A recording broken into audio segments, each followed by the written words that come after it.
Hello there, this is Brian, and here is Maverick, and welcome to an episode of Product Reviews.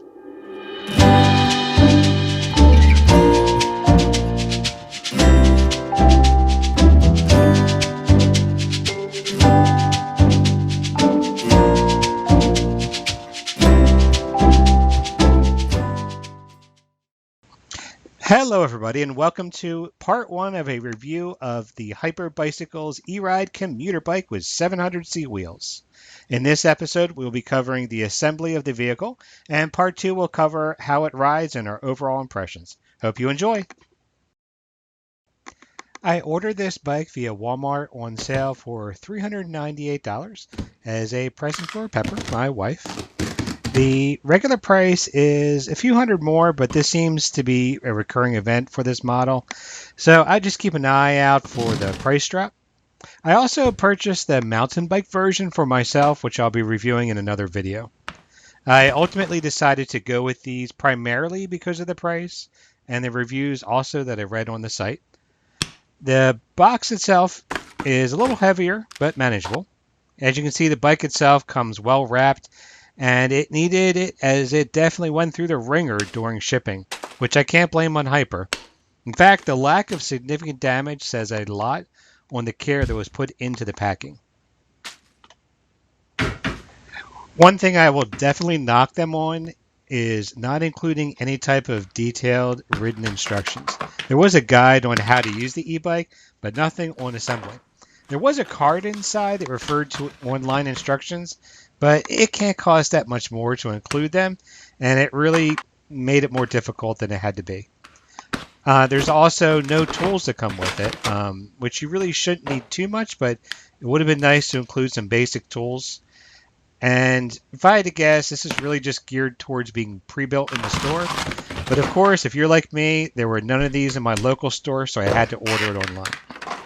In terms of tools that you're going to need to assemble this, at a minimum, you will need an adjustable wrench, a Phillips head screwdriver, a pair of scissors, and an air pump for the tires, of course. I ended up using a 10 millimeter wrench for most of it. I would expect it would take probably the average person 1 to 2 hours, depending on your experience and skill. After I went through the first one of assembling this, the second one went much quicker.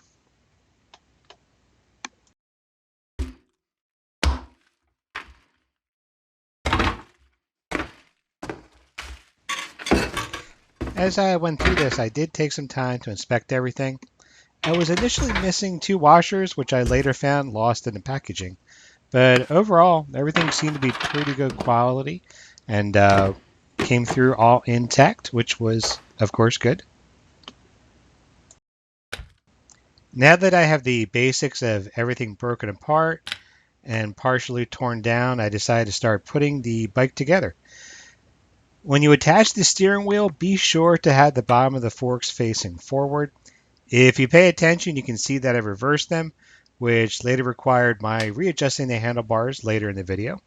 No big deal, but it was a little bit of a nuisance. Wheel on, I started opening up some of the packages that came in it. This turned out to be the power supply or power charger for the battery. It's your standard battery charger. I was a little surprised that it was a single 2-prong. Inside here, opening this up, these are the pedals. Pedals are actually pretty good quality. I was expecting to have to replace them, but I did not. I'm going through here and testing the bolts on here for the wheels. The front wheel attaches with a traditional lock washer and screw rather than a cleaner lever design, the kind of quick release and so you can take the wheel off easily. But you have to cut costs somewhere to make it affordable, and I guess it makes sense on little things like this because they can add up. And the truth is that most people will never wrench on this bike. Cheap bolt choice seems to be a constant theme with this bike. Not cheap enough to be dangerous, but if you do plan to use the bike heavily or tinker with it, I would suggest replacing most of the bolts with better machine ones for increased durability. It won't cost much and probably will give you less headaches down the road. All right, now we got the wheel on. I can stand it up on itself, which is pretty awesome to see. And as you can see, the seat went in just fine, and I appreciate that it tightens by hand rather than using a traditional bolt and screw. This allows for adjustment while out when loading this onto a bike rack or readjusting it while riding. When tightening the left rider side pedal, just remember to turn left instead of right as it needs to fasten in the direction of travel. That threw me off for just a second there. When tightening fasteners, I do prefer to hand tighten and then later retighten with a spanner wrench in case I need to make an adjustment or I just made a mistake. And especially given that there's no instructions, I'm just going to be going by feel rather than using my torque wrench for this. And as we see, this is just me taking off the remaining pieces. It's starting to look more and more like a real bike. I actually kind of like the rack on the back. And my wife definitely loves that as well too. It's a nice little bonus that you usually have to add into most bikes.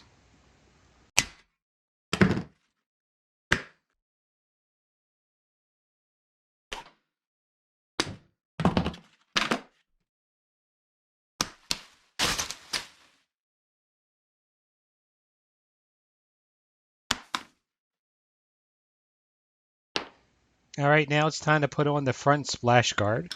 It attaches here and then also right down here, these little screws. So we just take these off, pretty simple.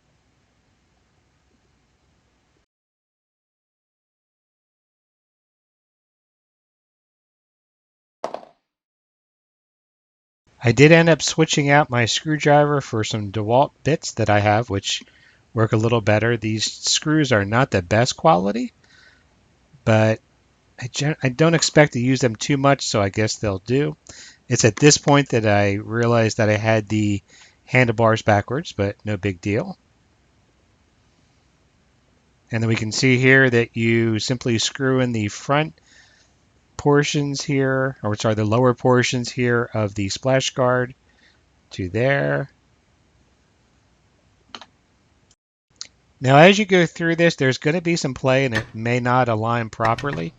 I found the easiest thing to do is just to get it attached, semi-firm, but not all the way down. And then once it's in place, just kind of maneuvering it and readjusting the bottom and the top until it was perfectly aligned with the tire and the rim.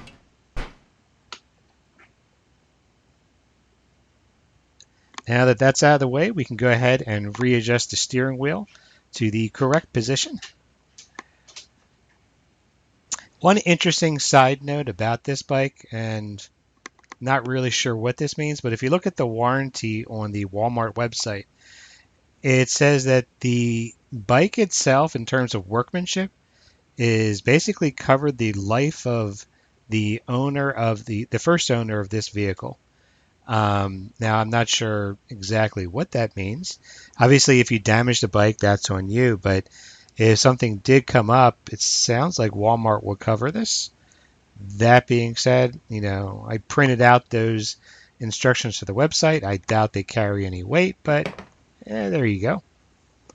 Now that I have the wheel on, I'm going to take some time and go ahead and fasten this in a little bit more proper.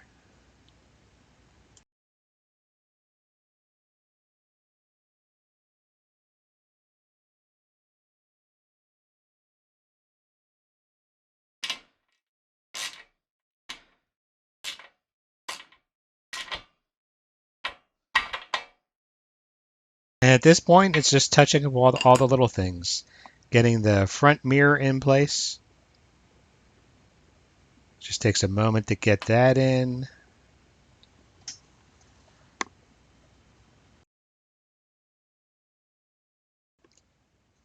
Now, with all that out of the way, it's time to the battery. You can charge the battery inside the bike or separately.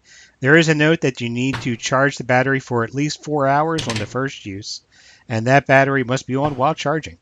I'm guessing that this is to prevent the battery from overcharging and being damaged.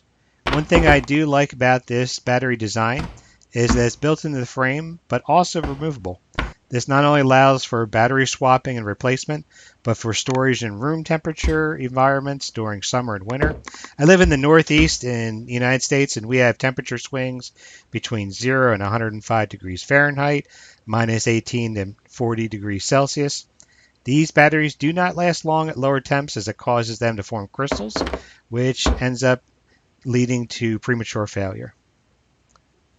One thing I also want to note about these batteries is that they seem to be interchangeable. I can swap the mountain bike battery in with the commuter bike, and I'm guessing that's across the line with these hyper e-bikes. Well, I hope you found this assembly review helpful. If you did, please click the like button and subscribe for future content. If you have any additional tips, please leave them in the comments section. I'll have an assembly overview of the mountain bike version coming out soon, and experiential reviews following as well. As always, take care and hope to see you again on another amazing adventure.